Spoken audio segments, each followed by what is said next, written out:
Hello everyone.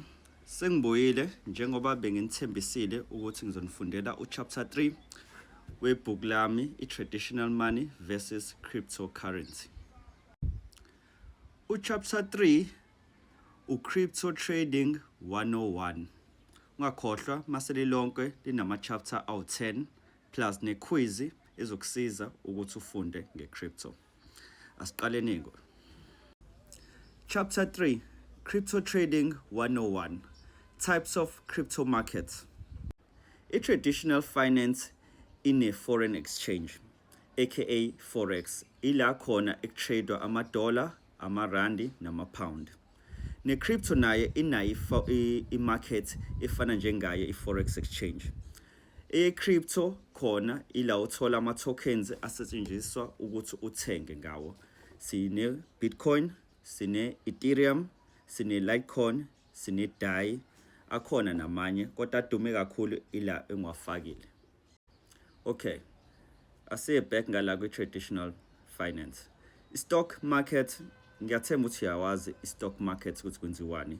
Ila khona ufaka imali yakho, investor ey'nkampanini ey'nkulu ezi-public njengo-Google, o-Tesla, o-Coca-Cola, nala e-South Africa sinayo i-stock market esila eGoli, i-Johannesburg Stock Exchange. Kwi-crypto nakhona ikhona i-finance efana njenge-stock market. Khona ibizwa nge-altcoins. Ila khona othenga ama-coins ey'nkampani. Inkampani ingakhipha ama-coins, ama-crypto, ukuthi idayisela i-public ukuze ikwazi ukuba nemali masiya invest ukuze ikhule. Ama-altcoins adumile uBinance Coin, niyawazi uBNB, sengiwenzile ama-video ngichaza uBNB. Sinawo Ethereum, sino Solana, sino Ripple. Uzokwenza i-research yakho ukuthi why lama tokens why lama tokens ebizwa ngama altcoins. But basically inkampani lezi ekhiphe ama tokens awo. Okay. Masibuyela lapha ezantsi ke ku traditional finance sibona u-hype market. Hype market la khona othola ama-Ponzi schemes, la khona abantu begembula khona imali yabo, o-Triple M, niyabazi o-Triple M. Nakwi-crypto sinayo i-market kanjena, khona ibizwa ngama-meme coins. Khona o-Doge coins, iyona yadumisa u-Elon Musk, sino Shibib, o-Flick, o-Peep, kwenzeka into ey'julile kakhulu njengoba ngisho nje o-Ponzi scheme, ikhona liyavuka ngamhlanje ngakusasa liya-crasha. Every day khona ama-coins awu-1000 avukayo, amanye ama-scams, amanye a-legit. It's all about i-hype la. Usually ama-celeb awa-promotayo lama-coins. So mothola ukuthi khona i-celeb olifollowishayo ku-Twitter masilisho ukuthi khona kanje hambani lothenga. Kumele uthenge fast manje lingaze crash ngoba thatha 3 days 4 days sila crash. But khona ahlalayo ama-coins njengo-Doge libekwa u-Elon Musk, no-Trump naye unalo i-coin lakhe elibhekho yena. So lawa asahleli nje asa-stable akaka-crash. Ngike ngizame kakhulu unga-advise abantu ngama-meme coins ngoba ayile nature le. Cabanga makuthiwa ngikutshela ngo-Triple M, mase u-Triple M usuke crasha, ibhanoyi u-Triple M, mase usuza kumina usufuna imali yakho. So ama-meme coins into engadlaleli kuyona and angithanda ukufundisa ngayo. But because le crypto trading 101 asiqhubeke ku-next chapter. Okay, siku-next page manje wawo u-chapter 3. Angazi why ngithe next chapter, kumele ngithi next page. Next page lo wa chapter 3.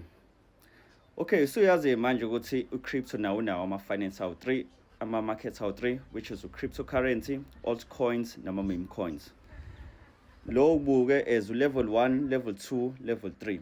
Level 1 uwona omdala, level 2 uphathi kwendawo, level 3 umusha, ama-meme coins. So mozo trader i-crypto, ngicela usi-understand i-strategy sakho and uwazi ukuthi yiphi level ye-market o-trader kuyona. Ngiyafisa futhi uwazi ukuthi u-level 1 u-less risky. Kubukhuni ukuthi u-Bitcoin uwehle uye ku-0. Baningi abantu besethemba i-Bitcoin and bayalithenga futhi. Kodwa if uzo-investa kwi-Bitcoin, i-profit yakho or i-risk return ratio yakho incane compared to amanye ama-level. Level 2, mozo trade level 2, expecta i-return or noma mbeka nje.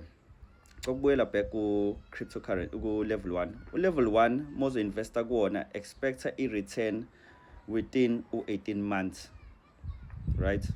So mozo investor, let's say 10,000, expect imali yakho ukuthi ikhule ukuthi ifike maybe 15,000 after 18 months. Level 2 expect a return yakho ibe within 6 months, and i-risk yayo, i-risk level 2 ama altcoins i-intermediate. Lapha ila uthola khona o Binance no Ethereum mufuna ukutrader ama cryptocurrencies aku level 2. Ama cryptocurrencies aku level 3 a fluctuate fast. Investment yakho inga crasha within 24 hours, within 2 days, within a week, and futhi inganyuka investment yakho within le time frame. Njengoba ngisho mobuka lapha ku risk kwi table lapha ezansi ngifake high. I-high risk le imali yakho inga return fast and futhi inga crasha fast. Ingakho ngihlezi ngisho ukuthi angiwa advise ama meme coins at your own risk ke njalo i-meme coin. Mina into engihlezi ngi-advise u-level 1 no-level 2. U-level 1 u-Bitcoin kuphela, u-level 2 u-Binance kuphela. Sengiwenzile ama-video amaningi ngi-explaina u-Binance. Sesiqedile ngo-page 2 wa-chapter 3. Molifuna lonke i-PDF elinama-page awu-48 ungangithinta ku-WhatsApp noma uvisithele i-website yami www.kwacrypto.com and ngizokusendela i-download link ukuthi uyifunde. Ngiyabonga.